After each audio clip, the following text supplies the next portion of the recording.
This is Things Police See, First-Hand Accounts, with your host, Steve Gold. Welcome to the podcast that interviews active and retired police officers about their most intense, bizarre, and sometimes humorous moments on the job.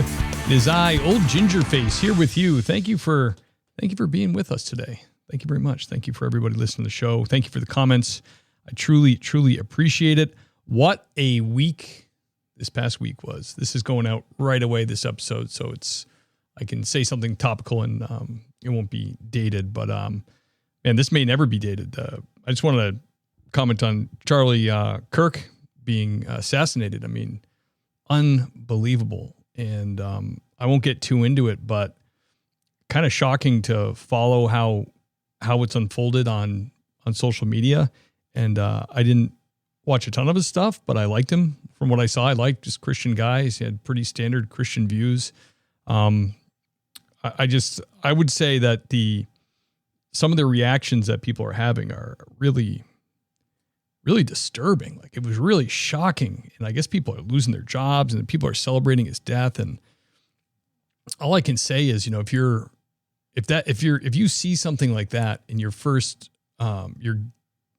instinct is to celebrate, there's something dark in you, that there's some evil in you that does not make sense to me at all. And I think you need to use this moment to take a look inside, maybe look into the Prince of Peace himself, Jesus Christ, and do some work on yourself, man. That is disgusting. I can't believe I'm seeing this all over the place.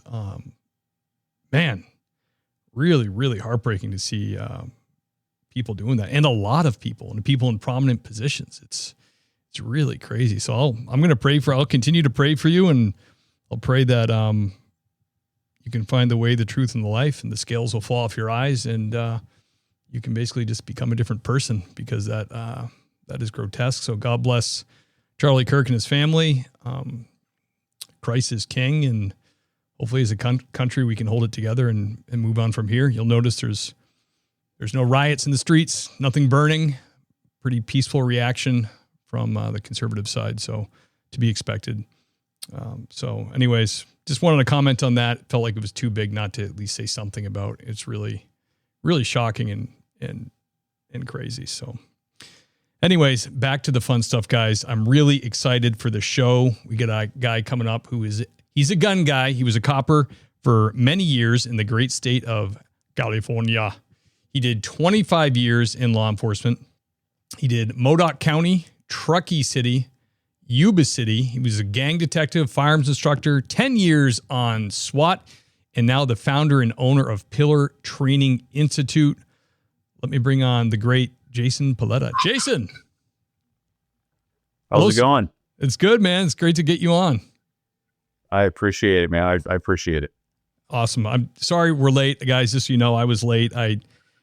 I should know better. Do you have kids, Jason? I've got 3 kids, so that's right. why I totally understand. So, like you have these plans and you're like, I'll do this and I'll be home in time for this.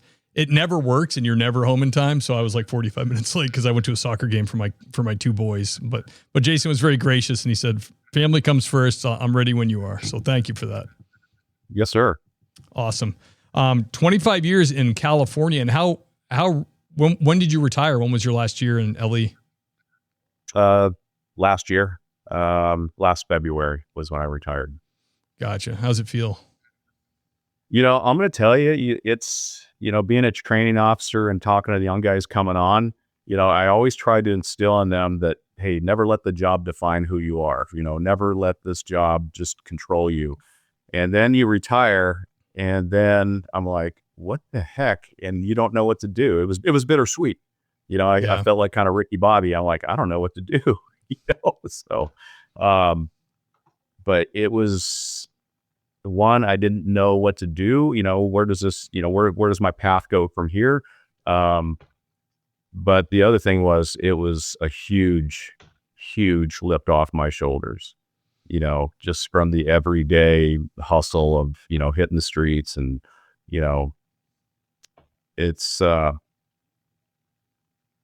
it's good. I was blessed with a great career, and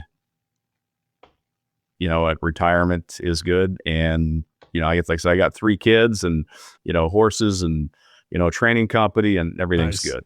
That's awesome, man. God bless you. That's so cool. Yeah, I did. I took a little break in my law enforcement career. I had a little 4-year exit, and then I came back in. But you're absolutely right. When I did like some like investigative stuff for insurance, and I worked as a civilian background investigator, and it is much lighter. Everything is lighter, and nothing is.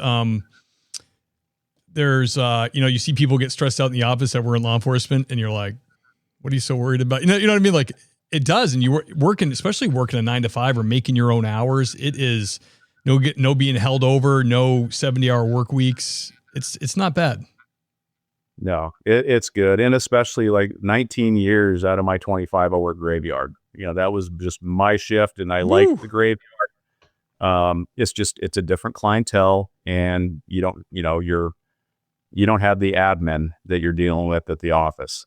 So it was the best of both worlds. Yeah, my father was the same way. He did 32 years, and he did a lot of years on midnights. And he always said, you know what? I don't have to deal with as many annoying people. And I don't know if he was talking about coworkers or the public. And he also said the work that you do on overnights is usually police work. It's like real calls, Yeah, I've worked, I had to work some rotations and day shifts or swings. And, what the worst part about that was just taking the cold calls or the burglaries or the frauds and stuff like that. It's like, nah, I think I like graveyard better. At least I'm, going back to the term running and gunning. It's just like call to call, fights, pursuits. And, it was so much better than working days. Yeah, absolutely. The fraud stuff now is insane, man. I mean, the amount of older people, and some of them are kind of Luddites, being tricked because of AI and everything. It's too much. It's too much to even investigate the amount of people that are getting tricked. It's crazy. No, it's disheartening. And one of the things that, I've noticed is, I'm always getting emails for people wanting information or, like that. I mean, the first thing I go to their email and check, what it is, because they'll have a different name up there. I'm like, dude, that's a spam, Gmail account. Nope, delete, get out of here. So you have to do your due diligence on that to kind of protect yourself.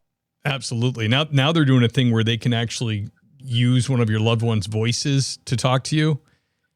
And never mind being like not growing up with technology and being much older, like that's going to fool a lot more people. That opens up their targets, I mean, it's pretty convincing. Yeah. I remember this was a few months back, but I got a spam call and I look at it and I'm like, it's coming from my phone number. They used my phone number to call me. I'm like, come on, you could do better than this. Yeah. Somebody overseas was like, well, nobody's the most familiar number they have is their own. We'll use that one on them. It's like, no, it's not going to work. Surprise. Yeah. Brother, can you remember way back to when you were a young patrol guy, the first call you went to that, gave you a little adrenaline dump, the first call, hot call? Yeah, I still remember it plain as day, because it was one of those times where you're like, holy crap, this is really happening.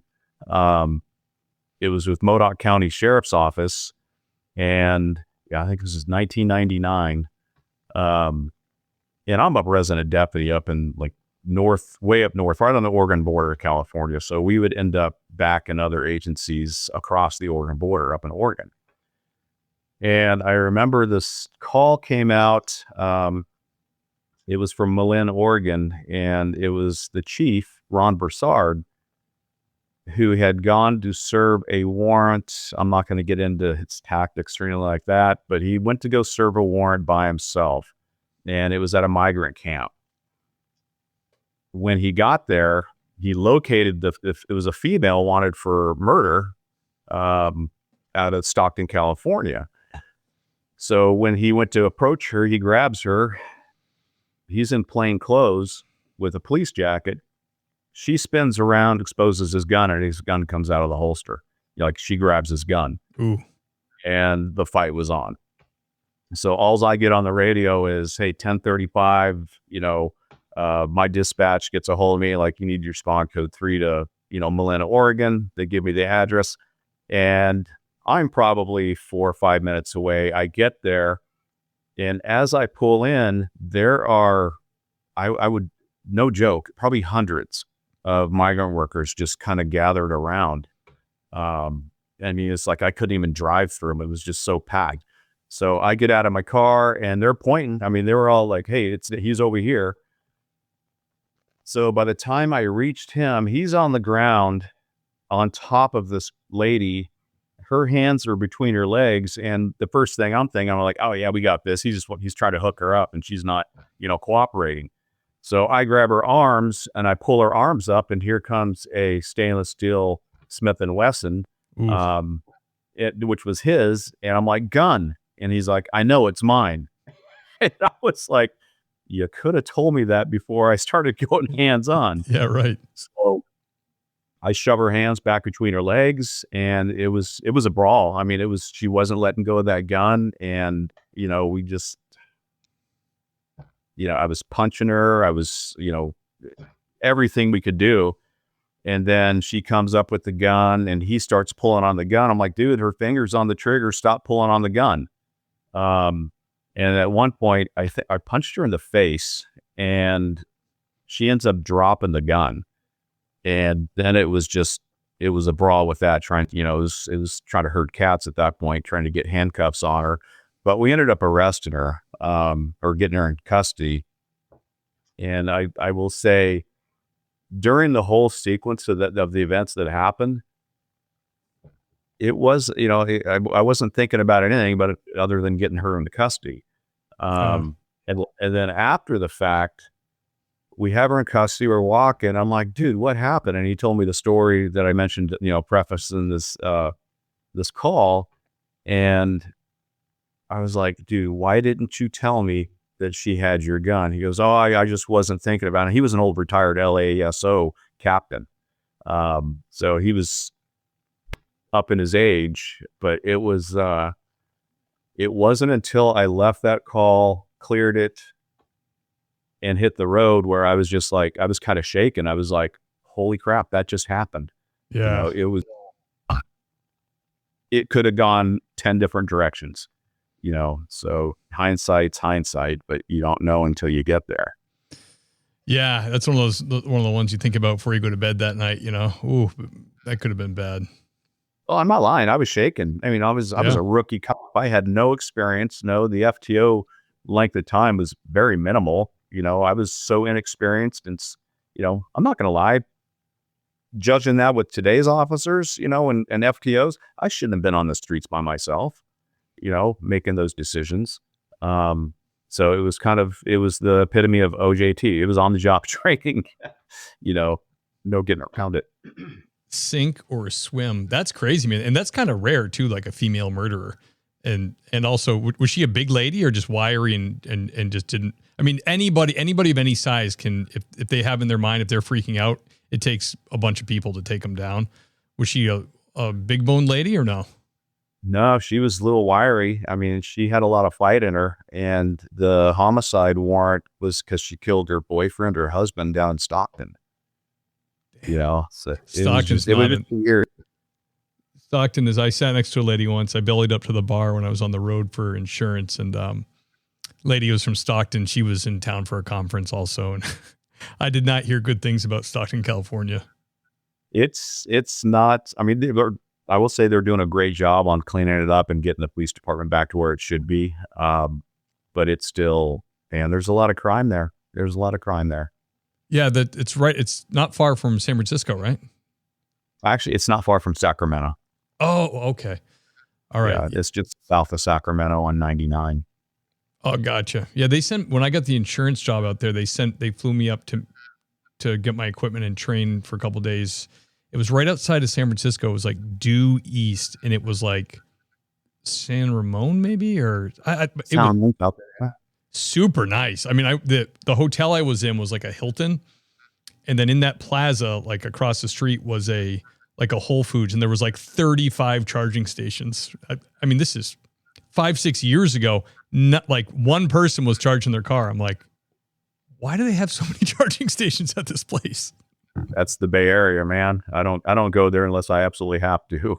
It is a different world. Like I would walk around at night. I mean, like get a cigar and walk around, and there was just crazy water features like Disney, like a ball of water would shoot out and get caught like 30 feet on the other side of the walkway. And there's just people walking around smoking weed. I'm like, this place is like bizarre. Like it's so crazy. Yeah. Welcome to California. It's its own little animal. A lot of money. I wanted to make it into San Francisco, but I had a rental car, and every time I looked at like the Google Maps traffic, I was like, I don't want to go in there. I feel like I'll never get out. It's crazy. If I had to go to San Francisco for any reason, it was go early and then leave by 1 o'clock. Because if you're not out of there by 1 o'clock, you are in grid traffic. You're not getting out of there for at least 3 hours. Yeah. I wanted to go over the Golden Gate and go over to like Alcatraz and stuff, or whatever you can see. And that route it would have been like a 9-hour round trip. Horrible. Jason, can you tell us about the strangest or most bizarre thing you dealt with on the job? Man, like we were talking earlier, there's just so many, and you try to, compartmentalize, all these calls. I would have to say I got in a pursuit. So one night, this is working for Truckee PD, and we got a call of a carjacking that happened in a city that was just west of us. And this guy had carjacked a taxi cab with a syringe, gets the taxi cabs, and he's heading eastbound on 80, and that was the last known direction. So I'm like, well, if he's heading towards Nevada, he's got to come by us. So myself and another officer sit on 80, and we're waiting, and it was like, holy crap! Did you just that? There he is! Holy crap! He actually showed up. It worked out. Yeah, it worked out. So we get behind him. I light him up. Pursuit's on. He takes off, ramp into Truckee. We had a couple of roundabouts at that time, and actually one. And he didn't go around. He went right through the roundabout. Hits the other way. It was crazy. Gets back on 80 eastbound, and as we're going, it was crazy because CHP ended up spike stripping him. I'm behind him, and as he was slowing down, he kind of TCs into the retaining wall on the right side. As he hits the retaining wall, I see he comes to a stop. He pops his door, and like all the dust settles, just the debris and stuff from being on the road. And this is probably around midnight, 1 o'clock in the morning. As he gets out, I visualize it. Like he looks back at me, I see his face, I pop my door, and I'm getting ready to go on a foot pursuit. He jumps over the retaining wall. I hit the retaining wall, and as I reached the retaining wall, I don't know, God was looking over me that day. It was just one of those things that it changed my perspective on foot pursuits after that forever. Once I got to the retaining wall, I kind of started to jump up, but I looked over to see where I was going to land. Well, it was a 64-foot drop. Oh, yeah. Damn. When he jumped, he landed, I want to say head first on the railroad tracks down there. Oh. So he died. But it was just the whole thing. Talk about shaking, like, holy crap, I almost went over this thing, and I would have been laying right next to him. And that was, one of the calls that you never forget, and how it kind of changes your perspective on how you handle those situations, like jumping over fences, or, I've known officers, I've worked with officers that have jumped fences and ended up getting shot by the suspect, on the other side, because they didn't take the time to look over. So it's, that was probably one of the craziest times That's crazy. That's sketchy, man. It was. I don't know how to explain it, man. It's like, you start shaking, like, I almost died. I almost died because I didn't take the time to look over where I was going to be landing. Yeah. It's funny not funny, but that story's similar to Mark Tappan came on. He's got K9 Mattis. I don't know if you've seen him. He's got like 3 or 400,000 followers, but that's what happened to Mattis. They were chasing a suspect and he started to put the brakes on and the dog just jumped off like a 60-foot ledge and, was horribly injured, but okay in the end.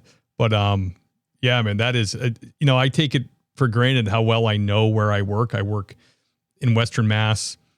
I work for, a little regional, 2 little towns combined to have a police department. And I know the nooks and crannies of this place. You know what I mean? I know the fences and it's rural policing, but it's not a huge area. I'm not like, I'm not going on chases miles and miles away. So I kind of know it. So when I hear you guys say that, I'm like, damn, that's true. Like if you're in cities or out on highways, you really don't know what's on the other side of stuff, where there's a drop, whatever. And one thing, that I'll add is like at nighttime, you see the retaining wall, you don't see anything. You don't know, it's just pitch black out there. So you don't know if it's, a 4-foot drop. You don't know if it's a 64-foot drop. So that's just one thing to keep in mind when you're getting into these foot pursuits. You got to be cognizant of what's on the other side of that wall or that fence. Yeah, absolutely. That just for some reason brought to mind. Did you ever hear about the I think it was down around LA during that big earthquake they had that like did all the damage maybe 20, 30 years ago. I forget the name of it. It was like a 7 on the Richter scale, but there was a motor cop that was driving and he didn't feel it because he was on his motorcycle. He must not have, but he went to go over a little bridge overpass and it wasn't there, but he never even slowed down. He just, cause it's dark out. You expect the road to be there. Like it's and he just, right. I mean, how horrible, crazy. Tragic. Let me ask you a side question. Cause you're a gun guy and I know you know about this controversy cause there's no way you don't. Come on. Let's not talk about SIGs. Yes. True or not true? What is your opinion? My opinion on that is I really don't have one. I kind of stay out of it. That you have everything that has come out on social media. You have people showing videos of guns, the gun going off by themselves. Right. I'm not a SIG guy. I think my first duty weapon was a SIG 229, which was way before the 320s. And the great guns, by the way. I mean, they shoot really well. Yeah, and I think I shot a student's gun, 320 in a class, and it shot nice. Yeah. But with all of the controversy that's come out, regarding the 320 and those variants, I think there's too much out there to not believe what's going on. That's how I feel. So there must be something. There's got to be something. And just so the audience knows, if they're not gun people, the SIG P320 for the last few years there's been situations reported where it's like going off in people's holsters, which is shocking because SIG is like a high end, like they're right up there with Glock. Like they were like military, police, everybody uses them. So it was a big controversy. Yeah, and then you have to bring in consideration, were any of these guns modified?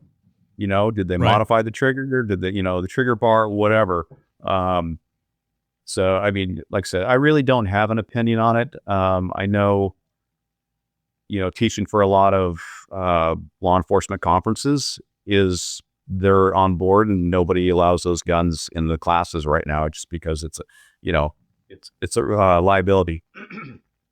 So I get where they're coming from. But yeah, and bring a consideration, the backlash that SIG's gotten for, this problem and how they've handled it, whether it be how they've come out publicly and address the situation or, saying that it's fixed and it's not fixed. I don't know. There's a lot of controversy out on it, and there's really no opinion on my part of it. Okay. Yeah, I remember that they denied it first. Then they said there's not a problem, but we will replace your trigger mechanisms for free. And it was kind of like, well, if there isn't a problem, you're going to do it for, yeah. So, but anyway, I'm not dishing on them because my dad carried at work a P226-9 and I love that gun. I still shoot it when I can. it's a great gun, and I hope they're a great company. They're not far from me up in New Hampshire. They have a really cool facility. They have like amazing trainers that were all special forces and high end police officers. I hope they recover from it. I hope it goes away. But it is something that's like you just hear about a lot in the gun nerd world, is that whole controversy. And like you said, like it's really hard to parse something out like that, to really find out, like to have a hard stance on it. But like, kind of like the classroom thing, I'm not going to appendix carry one. Like I'm not going to do that. You know what I mean? Because I appendix carry a Glock 43X, and it's pretty much pointed right at my artery when I'm sitting down. And Right. I'm the safety, I've been through the armorer's course. The safeties on the Glock are solid. That thing ain't going off. I'm pretty comfortable with that, you know, so I'm going to stick with that for now. Right. And then you got to look at the fact that, you know, just the times that we're in as social media has not helped them one bit, you know, Right. and how much can you actually believe that you're seeing? You know? That's the other thing. You see all these videos, people hitting the back with a hammer or throwing it. And it's like, you don't know these people. They're not professionals. They're just, you know, and they want clicks. That's the ultimate. That's the end. That's the means to the end. Jason, can you tell us about your most intense or terrifying call? So back in 2014, this is with the Yuba City PD. We had a domestic violence call that came out, and the suspect had possibly left the apartment. We got up there, we set up a perimeter, while we had a contact team, to try to go locate him, you know, in or about the apartment. And after a while, they're like, hey, he's gone. He probably broke the perimeter. You know, let's just, you know, search the area for him. So this is, again, not like I tell my kids, man, nothing happens out good after midnight. This is about 1:00 in the morning. And so we break down the perimeter, and I'm driving around. I'm blacked out, lights off, everything. And I'm cruising maybe 3 or 4 miles an hour, just kind of looking around, looking down side streets. And as I pass this one side street, I look down and I see two silhouettes walking. And I was like, all right. So I turned down that side street. I'm still blocked out. They had no idea I was even there. I was just kind of creeping. I put it out over the radio that I had two subjects walking, gave out my location. And I waited because it was a really dark street. And I waited till they got to the next intersection, which had a street light and everything. As they reached that intersection, I pull up and I get out and I start talking to him. It was a male and female. As I'm talking to him, you know, first word, you know, hey, anybody on probation or parole? You know, the guy's like, hey, I'm on probation. I'm like, okay, why don't you come towards me? I'm in front of my car. He comes over to my car in front of me. I turn him around and I'm starting the search. I tell her, I'm like, hey, have a seat on the sidewalk. And she's non-compliant. She doesn't want to sit down. I'm like, hey, have a seat. And she just kind of squats down with her hands kind of in her, I guess, belly area, around her belt line. So I have him in front of me. I'm searching him. I have two more units show up. I give them the lowdown. I'm like, hey, I'm searching this guy. He's on probation. She is not compliant. I told her to sit down. So they go over there, and it's kind of like, you know, you have this front row seat to what's about to go down. And so you have an officer on her left, an officer on her right. Obviously, she's in the middle, and they're all facing me. And I'm probably 15 feet away in front of my patrol car searching this guy. And so they go up to her. They're like, hey, stand up. And she's like, no, I'm not going to stand up. No, you need to stand up. I'm not going to stand up. So they both grab an arm. And once I saw that she was really like non-compliant, I throw cuffs on my guy. I set him on the ground. This is after I searched him. And they pull her up to her feet. And as they pull her up, a gun comes out of her waistband in that area. As the gun comes out, it falls and it hits the back of the slide and discharges. Talking about SIGs. Wow. That's crazy. We were just talking about that. It wasn't a SIG. So as it discharged, the round goes through the front of her right leg and kind of ricochets off her front, like her shin, and goes and just takes the path, goes around her shin, and it's in an upward direction, and it exits the back of her calf. And the officer that was on her right, it strikes the officer right there, right next to his femoral artery. Ooh. It was so surreal, and it was like everything just kind of slowed down. Because at first I was like, what happened? Because the officer just kind of falls back, and he's like, dude, I think I've been hit. So the other officer gets her in handcuffs. We secure the gun. At that time, I was actually the SWAT medic on the team. So look, I had all my medical gear with me. And I go over there and I start addressing, what's going on? Where are you hit?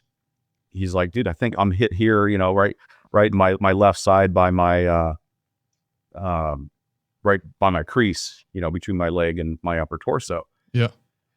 So I'm looking and I see this little hole in his pants. I'm like, oh crap. I end up taking off his gun belt because I started ripping his pants to look at it, and it was like, this is just too much stuff on it because it was so high up near his belt line. So I take off his pants and I started just moving everything out of the way. I pull his pants out of the way, and there's a gunshot wound right by his femoral artery.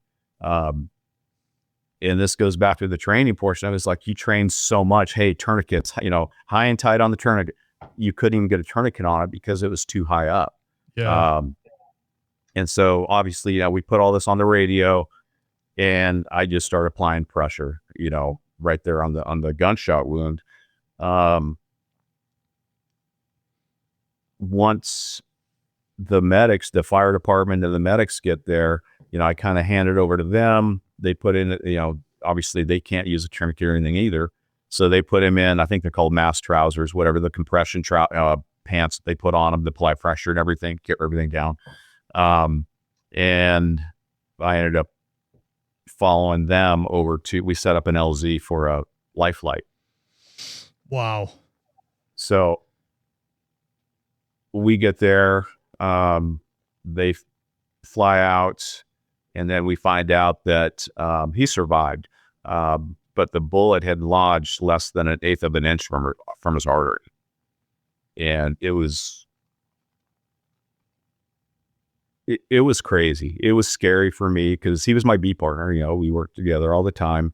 But anyway, he survived. He was out for, quite a few weeks, and then making a full recovery. He came back to duty.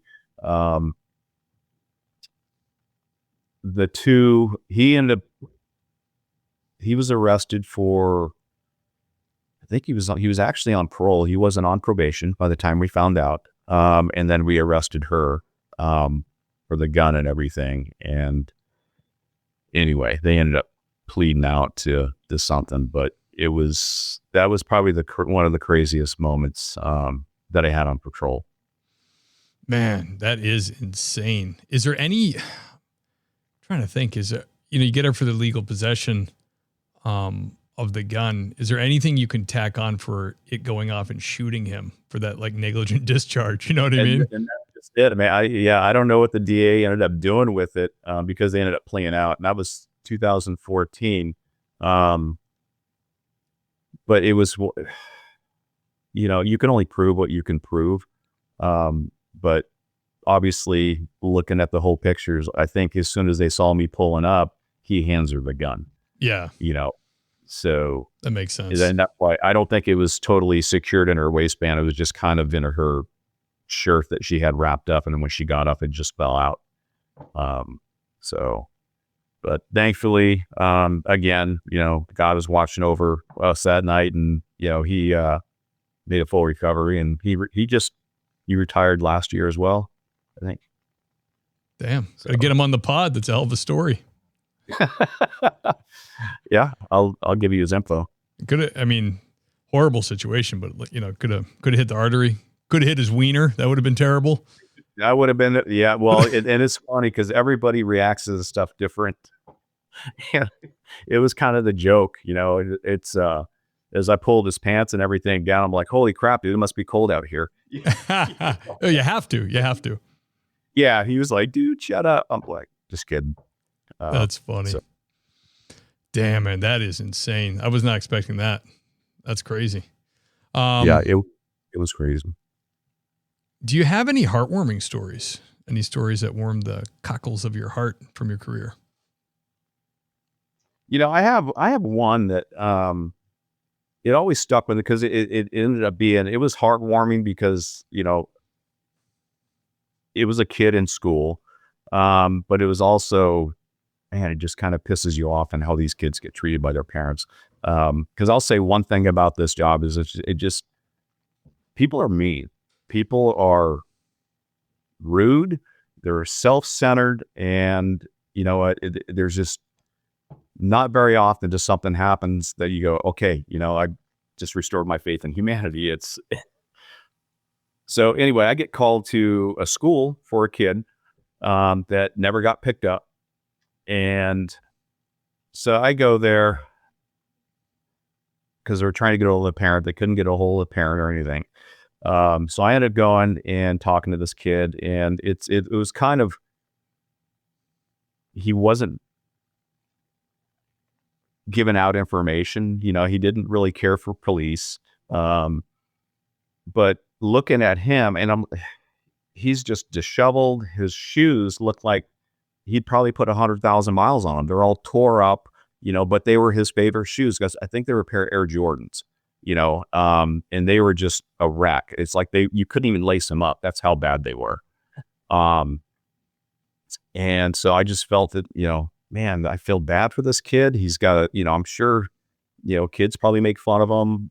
He's not very social. So I ended up giving him a ride to his house where I was finally able to reach his mother. Turned him over to the mother. What's up? She's like, oh, I was running late, and there was no crimes being broken. It was just one of those instances where, okay, well, here's your kid. Make sure that you have stuff set up where you can get your kid safely home from school. So during that time, I forget when it was, I was like, oh, I was making I was like, oh, what size shoes do you wear? Just kind of making conversation. And so he tells me, I drop him off, and then I go to, I think, Big Five Sporting Goods or shoe store, and I bought him a brand new pair of Air Jordans. The next day, I go to the school. I'm like, hey, dude, I got you something. And he saw these shoes. You can't put a price on that. Yeah. He was ecstatic. His eyes lit up. He was just so excited. He couldn't get those shoes on fast enough. He got some new Jordans, and the part, and I think I ended up giving him a ride home from school that day too. And we get to his house, and I knock on his door. His mom answers, and this is where it went south. Not really south, but it's kind of just like, you know what? Screw you. You're a horrible person. Yeah. Because you're like, well, you don't need to be buying my kid's shoes and this. And I'm like, the shoes he had on weren't even, I don't think they qualified as shoes, Yeah. So I think, like I said, it was heartwarming because just the look on his face. But also the fact is people are just mean and unappreciative. And, for her, this isn't about her. This is about her son. And, it was heartwarming just to see the look on his face.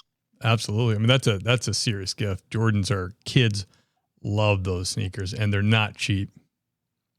No, they weren't cheap. And like I said, it was just, I was fortunate and blessed enough to be able to go out and use my money to buy him something that he couldn't afford or his mom wouldn't buy him to make his life better. Right. And then she took offense. You know, Yeah. and she took offense. People are funny. You know, this is kind of along the same line. Years ago, I went to a call. I think I was doing a canvas for like a break-in or something, and just rapping on doors, and nice house, nice yard, had like a gravel dirt driveway. Lady comes out, very nice. She has this dog that's like a year old. This is my first day of my tour for the week. Pressed uniform. You know, I'm like carefully walking down the stones. I don't want to get my boots screwed up, you know. And her dog is jumping all over me with muddy paws. And it happened twice. And I was kind of like, ha, like I put my knee up. It's like down, down. The whole time I was talking to her, she did nothing. She's like, he's just a puppy. Oh, he wants to play with you. I'm wearing like almost a black uniform covered in mud. And to this lady, totally fine. So eventually, like, he hit me from behind, like right below my butt cheeks on my mid thigh, 2 big paw. I'm like, listen, can you put your dog in the house? Like, this is, I'm covered in mud. To her, and when I asked that, she was kind of like, you don't like dogs? I'm like, how are we not seeing the same thing? I am covered. My pants are almost brown now. It was insane. And I left it feeling the same way, thinking, how were you raised? Like, I don't understand how your brain works. Yeah. It's not that I don't like dogs, but right now I don't like your dog. Right. I wash this uniform once a month, whether it needs it or not, and I can't have mud all over it. Exactly. Yeah. People are just, they're oblivious, man. I don't get it. You know, I have a very small circle. Like I said, I'm not a big fan of people, you know, unless they have something that, you know, we can associate together or something that we share. But most people walking out and about, I don't like going to big crowds. I don't like, you know, I hate going to the mall, you know. Yeah. Yeah, my wife and I were just talking about this, like going to concerts when we were younger and bumping into all these strangers and blah, blah. And I'm like, especially now, especially with what happened last week, it's like, I would be so uncomfortable at a big concert or any big event, you know, with a bunch of strangers I don't know. I'd be like, get me out of here. Yeah, they dragged me to my niece's, it was like her 14th birthday or whatever, 13th, maybe younger, but it was a Gwen Stefani concert. Oh boy. And I was like, all right, I'll go. So we go, and it is just standing room only. I got people like spilling beer on my leg and on my shoes. And I'm just, you know, I'm going to go back over here and stand in the corner. I'll keep an eye out. Have fun. Yeah. Yeah. You're too old for that, but good for you for giving it a try. Trying to appease the niece. Jason, popular question on the show, advice to new police officers. People are thinking about doing it. They're on the fence. They're in backgrounds. What would you tell somebody just getting to the job now in 2025? You know, like I talked about, you know, don't let the job define who you are. I think one of the biggest mistakes are when people are in law enforcement is they surround themselves with law enforcement friends, you know, who they work with, who this. And so that means that you're basically 24 hours a day is all you're doing is thinking about the job, you know, because you can't tell me that you're not going to sit there with your friends and talk about the, you know, a call that you were on a week ago or, you know, whatever. You know, you have to surround yourself with people outside that circle that aren't in law enforcement. You know, there has to be that barrier. And that's one thing that I thought I was doing right. You know, again, you know, when you retire, I think it is a whole different story because it's the only thing, you know, you've been doing it for so long. Excuse me. But the fact that I had friends that weren't in law enforcement, you know, it was people I rode horses with, or people that, you know, I you know, build, you know, Mustangs or whatever cars with. So it was totally outside the law enforcement thing. And I think that's the best way to decompress from all the crap that you see when you're working. So that's going to be, I've always said that. Don't let the job define who you are. You have to have that barrier and that escape. Otherwise, whether you know it or not, it will start wearing on you. There's always those calls out there that you'll never forget. To this day, there's always I have one call. We didn't even discuss it, but it was like horrible. And I'll never forget it. But, as your body, you take that call and that experience and you kind of shuffle it away into a box, and in the back of your head, what's going to stop that from coming out eventually, and how you're going to deal with it. And I'll discuss the call if you want. If you got time, I'll talk about it. But sure.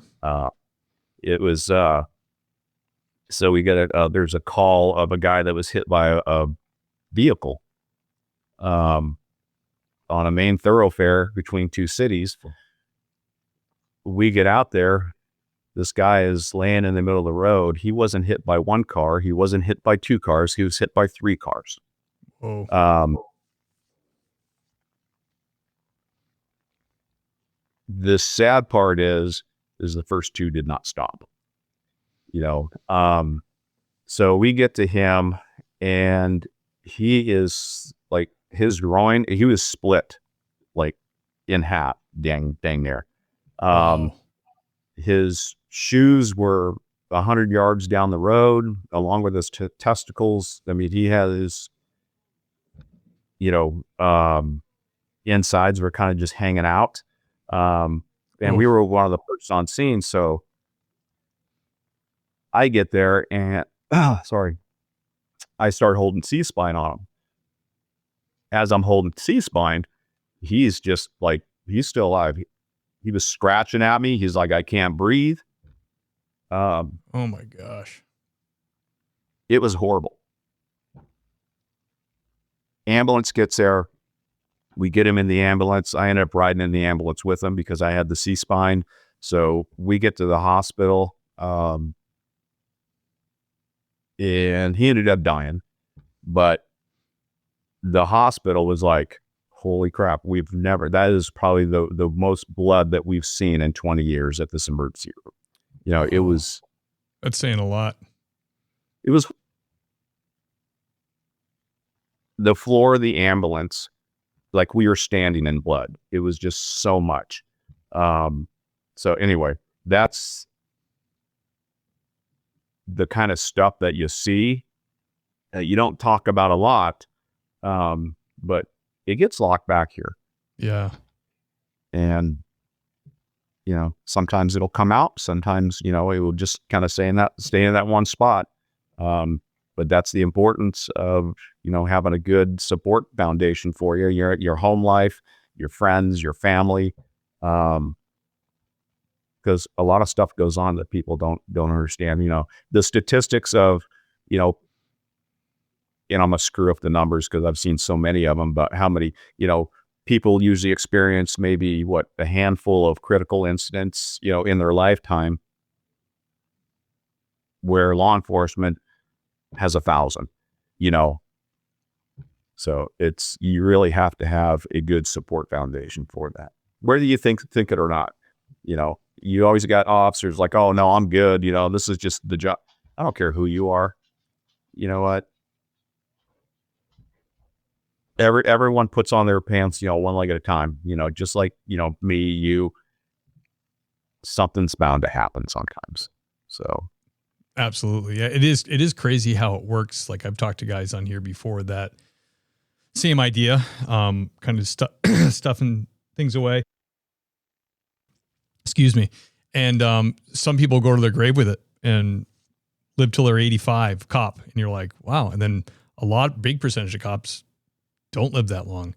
And some percentage of cops are standing in line at McDonald's or wherever, and all of a sudden have a horrible panic attack. And they're like, I've been retired for 15 years. What the hell's going on? And then eventually they get some help and they tell them, first of all, when a cop starts talking to a therapist is like, yeah, it's totally okay to have some trauma because you're giving me PTSD hearing your stories.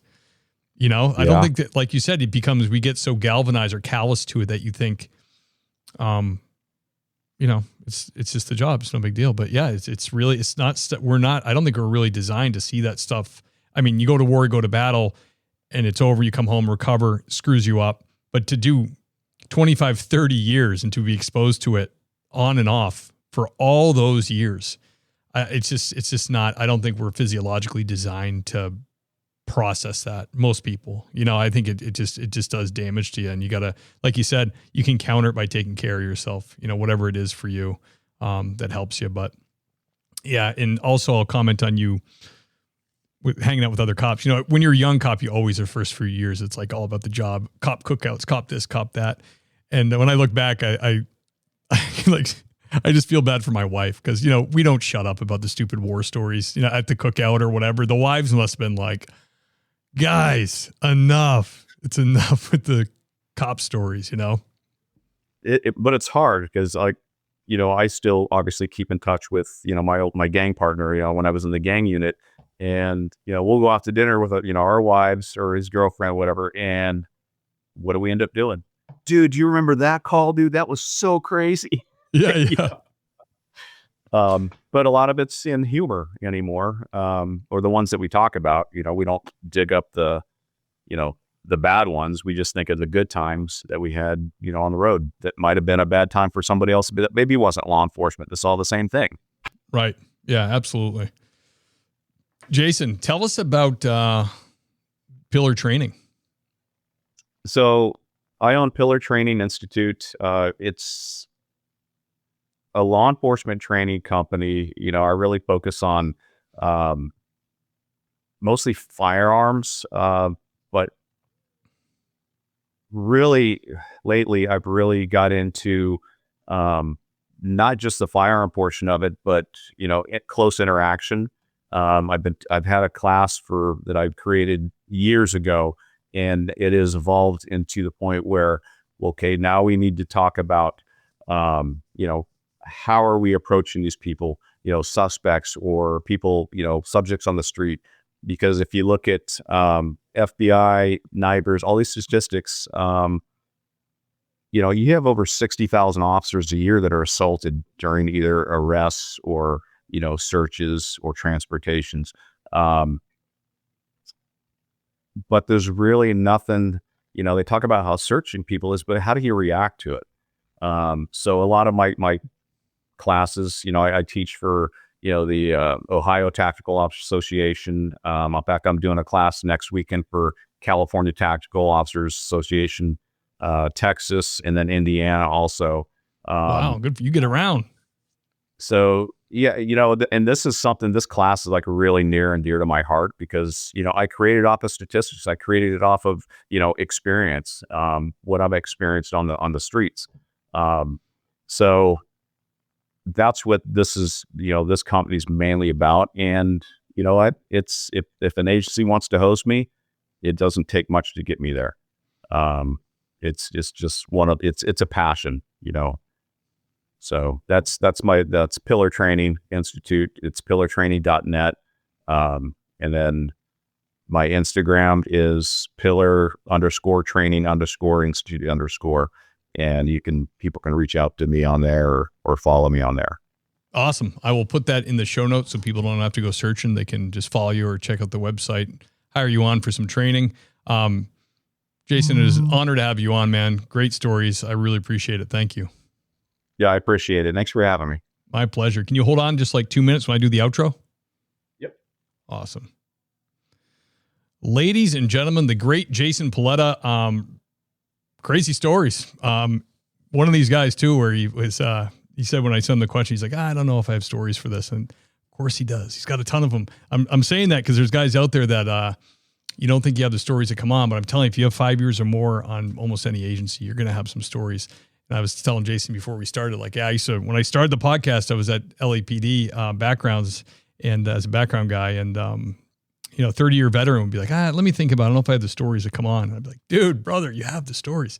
And yeah, Jason had some wild ones. Those are really fun. I appreciate him sharing those with us. Go check out his website and his training, and also follow him on Instagram. This is the time of the show when I thank the Patreon sergeants.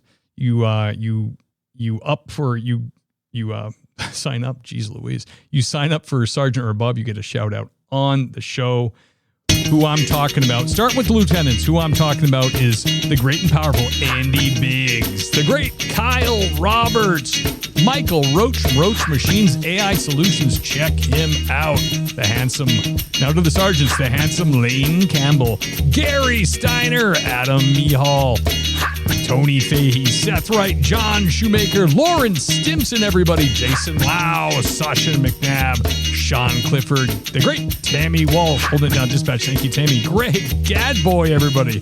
Love me some Greg. Iceman, Motor Cop Chronicles. Check out his podcast. George Tessier, love you, buddy. See you at church. The great and powerful Dennis Carrasquillo, ladies and gentlemen. Scott Young, everybody. Dan Carlson from Burley Boys. Check out his woodworking on Instagram. Amazing stuff. Doug and Kelly Newman. Love you guys. Hope you're enjoying Wyoming. The great Raymond Arsenault, everybody. Richard Tolles, keep on trucking, brothers. Stay safe out there. Elliot Sykes, everybody. Thank you. Brad Thompson. Thank you, sir. The great Nancy Hammond. Clark LaCuff, everybody. Adam McMahon. Thank you. Sheriff Ronald Long. Thank you very much, sir. Zachary Pleat. Come on. Zachary Pleat, everybody. Thank you. The great Jason Labrie. Greg Carey Otis. Oh, Greg. Forgive me, George. George Carey Otis. My man. Thank you. John Jordan. Dylan Mosher, everybody. John and Aaron Kate. Love you guys. See you at church. Lisa Gano. Thank you, Madame. Sherry Finch. Gabriel Decknop. Are you kidding me? Thank you, sir. Truly appreciate you. Sam Conway, everybody. The great Jackson Dalton. Black Box Safety. Thank you, sir. The handsome and venerable Marcus Johansson. Thank you. And the great Brett Lee. Thank you, everybody, for the support. I truly appreciate that when you show it monetarily. If you've enjoyed, and all that to say, the show will remain free. But if you've enjoyed the show and all the free content and you want to help to keep the boat afloat and show old Stevie Boy some love, you can do that through the link in the show notes to the Patreon. That's all for this week. I love you guys, and I'll see you later.